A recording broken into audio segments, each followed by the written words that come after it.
आपण आज आलो आहोत वाळुंजवाडी ठिकाणी. वाळुंजवाडी हे गाव पिंपळगाव तर्फे म्हाळुंगे पंचायत समिती गावामध्ये येतं. या ठिकाणी शिवसेना शिंदे पक्षाचे उमेदवार महाविकास आघाडीचे उमेदवार आपल्यासोबत आहेत. आज तुम्ही वाळुंजवाडी या गावामध्ये फिरलात, कशा पद्धतीने या ठिकाणी लोकांचे तुम्हाला प्रतिसाद आला, काय सांगा? लोकांचा प्रतिसाद एकच नंबर आहे, परंतु त्यांच्या एवढ्या समस्या मी पाहिल्या तर मंदिरापर्यंत जायला रस्तासुद्धा लोकांच्या गावामध्ये बाहेरच्या गावांमध्ये मी पाहतो काँक्रीटीकरणाचे रस्ते आहेत. इथं साधा खडीकरणाचा सुद्धा रस्ता नाही.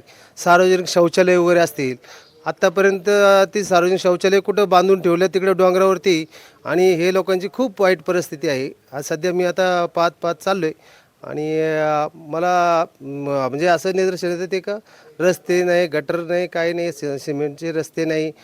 साधा म्हणजे आता जाताना कशी लोक वागत असतील, राहत असतील. खूप अवघड परिस्थिती आहे ते. ठीक आहे, दुरावस्था या ठिकाणी. या ठिकाणी आलेल्या तुम्हाला मतदारांनी काय आश्वासन दिलं? मतदारांनी आता आश्वासन असं दिलं आहे का आता इथून पाठीमागं खूप भ्रष्टाचार झाला आहे आणि तुम्ही नवीन चेहरे आहात, तुम्ही समजून उमजून कामे करणारच आहात आमच्याकडे, त्यामुळं आमचा तुम्हाला खूप मोठा पाठिंबा राहील.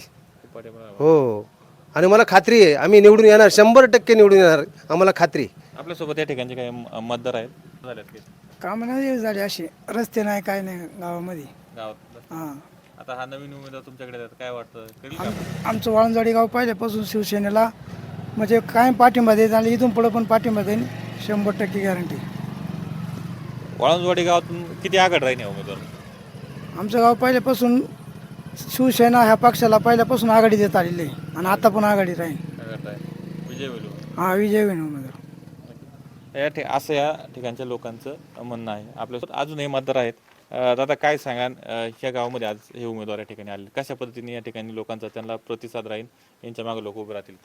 परिस्थिती ही अशीच आहे, आता सांगितलं तसेच यांनी सांगितलं बाकीच्यांनी. काय परिस्थिती, विकास कामांची काय परिस्थिती? काय विकास आहे, काय एवढं वाटत नाही, काय असं मानण्यासारखं काही वाटत नाही मी थोडक्यात. आता हे नवीन उमेदवार तुमच्याकडे आले तर वाटतं का हे बदल करतील? करतील ना बदल, आम्ही राहू ना त्यांच्या पाठीमाग. हा, आमचं मतदार बराच आहे, मला वाटतं 150-200 मतदारसंघ आहे आमचा आदिवासींचा.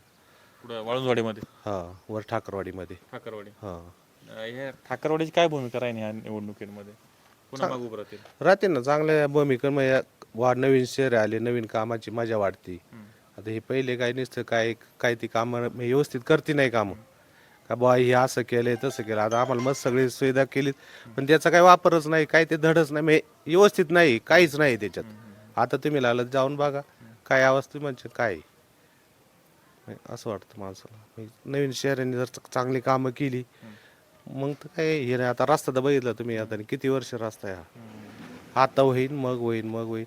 अजून तर मला तर वाटतही नाही.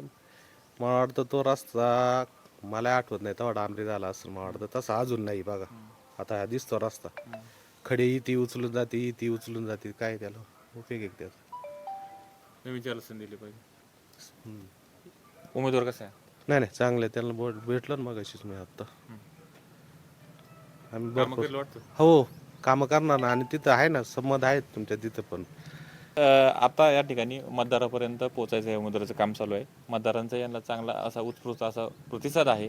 येणाऱ्या काळामध्ये वाळुंजवाडीमध्ये लोक कुणाच्या पाठीमागे उभे राहतील हे निकालानंतर समजेलच. मात्र सध्या तरी यांची या ठिकाणी प्रचारात आघाडी आहे.